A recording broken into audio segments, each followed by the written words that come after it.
kita berdoa dipimpin oleh ketua kelas. Silakan mungkin saja berdiri. Perhatian, beri salam kepada Pak Guru.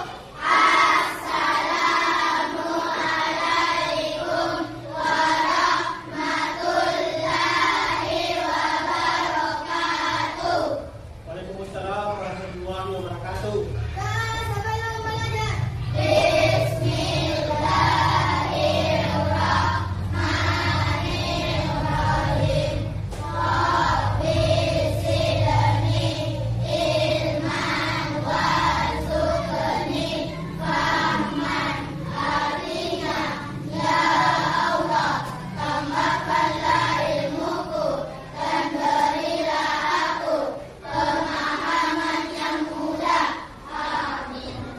Oke, selanjutnya kita menyanyikan lagu Indonesia Raya. Jadi coba dilihat ada di video kita menyanyi sama-sama.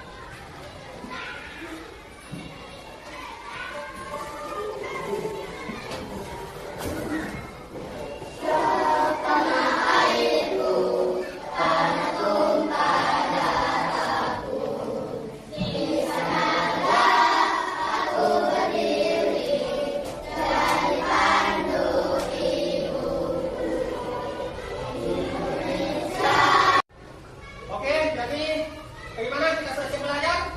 Oke, jadi sebelum kita masuk pelajaran saya absen dulu terkait kehadiran anak-anakku sekalian. Yang pertama, Abdul Rahman, Afandi, Ahmad Bahar, Ahmad Saki, Abdan, Iksan, Akram, Aura Ramadhani. Oke, jadi kita harus tetap semangat belajar. Sebagaimana pepatah mengatakan bahwa hiduplah seolah-olah kamu akan mati besok, dan belajarlah seolah-olah kamu akan hidup selamanya. Artinya apa? Kita harus tetap selalu belajar, karena tantangan kedepannya itu akan semakin sulit seperti itu. Selanjutnya yaitu apakah ada yang masih mengingat pelajaran minggu lalu terkait apa yang kita pelajari? Ada yang masih ingat? Ada? Nah, coba Tri. Nah, tentang memasuki usia balik. Ada yang masih ingat terkait apa tanda-tandanya anak yang sudah memasuki usia balik? Siapa yang bisa? Coba angkat tangan. Oke. Nah, haid bagi perempuan itu salah satu tanda-tanda anak sudah memasuki usia balik. Ada lagi? Oke. Mimpi basah. Mimpi basah bagi laki-laki maupun perempuan itu masuk juga tanda-tanda sudah memasuki usia balik. Nah, seperti itu. Gimana? Ada lagi yang lain? Oke. Nah, sekalian, kita akan memasuki materi pada hari ini, yaitu beriman kepada Rasul Allah. Nah, sebelum kita memasuki materi, saya ingin membuat kesepakatan supaya pembelajaran kedepannya itu tidak ada yang saling mengganggu, tidak ada yang ribut dan lain-lain sebagainya. Jadi kita sepakati dulu, jika ingin keluar buat air kecil, silakan angkat tangan. Angkat tangan, kemudian minta isi. Kemudian jika ada yang mau bicara atau ada yang mau bertanya, silakan boleh juga angkat tangan. Nah, seperti itu. Jadi kalau ada yang ribut, kita kasih hukuman. Hukumannya yaitu mengerjakan saja soal. Sebentar saya kasih pertanyaan. Next.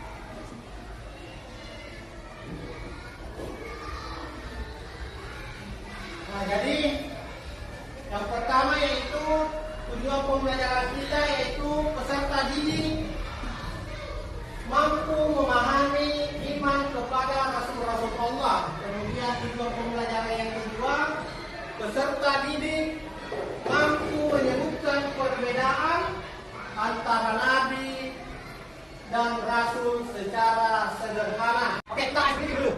Jadi kita kaji sama-sama. Jadi kalau saya bilang senang, kalian bilang alhamdulillah. Harusnya sebagaimana yang saya datang kemarin. Jadi kita mulai. Bila ku senang, Alhamdulillah. bila ku lupa, Astagfirullah. bila berjanji, Insyaallah. bila bersedih, Hasbunallah. subhanallah, Masya Allah. Allahu Akbar. Allah Maha Besar. Ya, tentang untuk kita sekali. Nah, menurut bahasa, iman artinya yaitu percaya. Jadi kita percaya bahwa Allah itu ada, bahwa malaikat itu ada, bahwa rasul-rasul Allah itu ada dan lain-lain sebagainya. Nah, kita harus percaya. Itu yang dimaksud dengan iman. Ketika kita tidak percaya kepada Allah, berarti kita tidak beriman kepada Allah, seperti itu. Nah, sedangkan menurut istilah, iman artinya yaitu membenarkan, kemudian meyakini dengan sepenuh hati, kemudian mengikrarkan dengan lisan. Artinya kita mengucapkan secara lisan, mengeluarkan dan kita bahwa saya yakin. Kemudian jangan kemudian hanya diucapkan oleh mulut, kemudian kita tidak mengamalkan atau mengaplikasikan dalam kehidupan sehari-hari. Contoh, misalkan, saya percaya kepada Allah, tetapi dalam kesehariannya ketika temannya memanggil misalkan si Putri untuk Putri ayo kita pergi di masjid. Nah nanti besok berarti dia hanya percaya, tetapi dia tidak mengaplikasikan dalam perbuatannya. Artinya belum sepenuhnya beriman. Dan kalau beriman itu dia hanya sebatas percaya. Dan kalau beriman itu dia harus yakin, kemudian harus mengaplikasikan dalam bentuk perbuatan, misalkan sholat. Seperti itu apa yang dilarang oleh agama, ya kita hindari. Misalkan kita tahu bahwa membuli teman itu dilarang dalam agama, ya jangan dilakukan seperti itu. Next. Nah, ada beberapa makna iman kepada Rasul. Yaitu iman kepada Rasul itu yaitu mempercayai tadi bahwa Allah itu mengutus Rasul-Rasulnya untuk menjadi contoh teladan bagi umat manusia. Jadi Allah mengangkat mereka itu menjadi Rasul karena memiliki akhlak. Akhlak itu perilaku, perbuatan atau tabiat atau kebiasaan kita. Nah, itu yang dimaksud dengan akhlak. Jadi Rasul ini diutus adalah orang-orang pilihan. Dan orang-orang istimewa yang ditunjuk oleh Allah untuk menyampaikan wahyunya Allah kepada umat manusia. Seperti itu. Sampai di sini ada pertanyaan? Oke, kita lanjut lagi begitu. Next. Nah, seringkali dalam kehidupan sehari-hari kita memiliki tokoh idola. Kira-kira ada di sini yang mempunyai tokoh idola siapa? Nah, ini misalkan siapa yang namanya? Nah, siapa tokoh idola? Sebut saja. Kita siapa? Nabi siapa? Nabi Muhammad. Ada lain yang misalkan artis atau ibu guru atau bapak guru. Siapa tokoh idolanya? Nah, ini siapa yang namanya? Gila. Nah, siapa tokoh idolata? Kan tadi nama teman saya itu Nabi Muhammad, kata ada idolanya. Kalau artis siapa idolata? Artis atau penyanyi atau opa-opa Korea. Jadi siapa idolata? Nabi Muhammad. Ada yang punya artis idola di sini?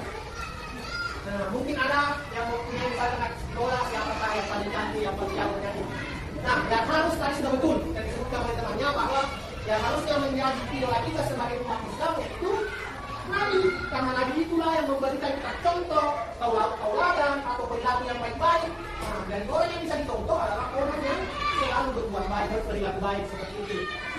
Jangan sampai berlaku di sini. Misalkan siapa namanya, karena cantik, padahal mungkin ada perilakunya yang kurang pantas untuk dicontoh. Jadi yang patut dicontoh itu adalah Nabi kita Nabi Muhammad SAW. Nah, sebagaimana dalam hadis di sini. Laqad kana lakum fi Rasulillahi uswatun hasanah. Nah, jadi artinya itu di dalam diri Rasulullah itu ada benar tanda-tanda teladan yang baik. Artinya contoh yang baik, perilaku yang baik yang mesti kita ikuti. Mulai mungkin cara makannya, mulai cara penjelasan dari awal sampai terakhir tadi. Ada yang kurang paham atau ada yang mau bertanya saya. Nah, bertanya saya. Oke, selanjutnya saya akan membagi kelompok. Jadi di sini ada masing-masing di meja saja. Jadi 1, 2, 3 kelompok. Jadi sebentar. Jadi ada 3 kertas yang saya sudah persiapkan. Yang di atas itu ada 6 pertanyaan. Jadi sudah disiapkan ada 3 kelompok. Ada kelompok 1 2 pertanyaan, kemudian kelompok 2 2 pertanyaan, kemudian kelompok 3 juga ada 2 pertanyaan. Nah, gamenya itu kita memakai game TGP. Jadi seperti ini.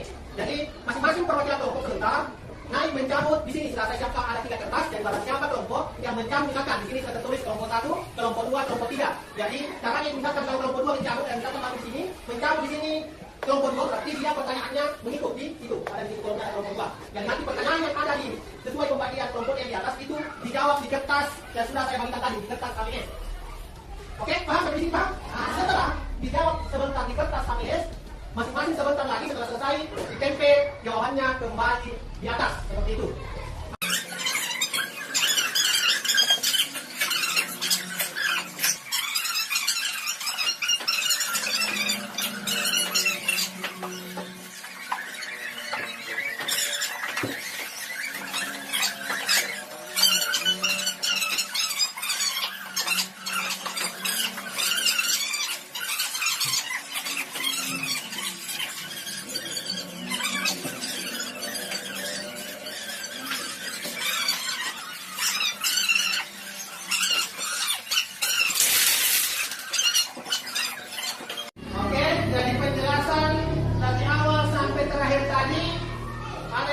Kurang paham atau ada yang mau bertanya saja saya.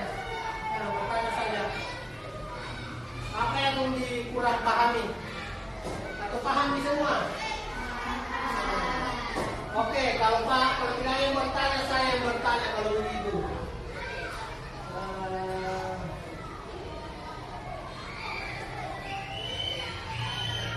Ya ikuti saja. Apa perbedaannya tadi Nabi dan Rasul? Ya, kita tangkap dari penjelasan saya tadi.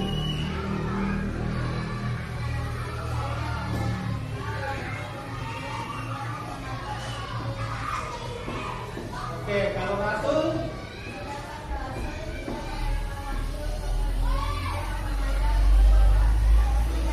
oke, betul sekali. Kasih aplaus untuk Putri.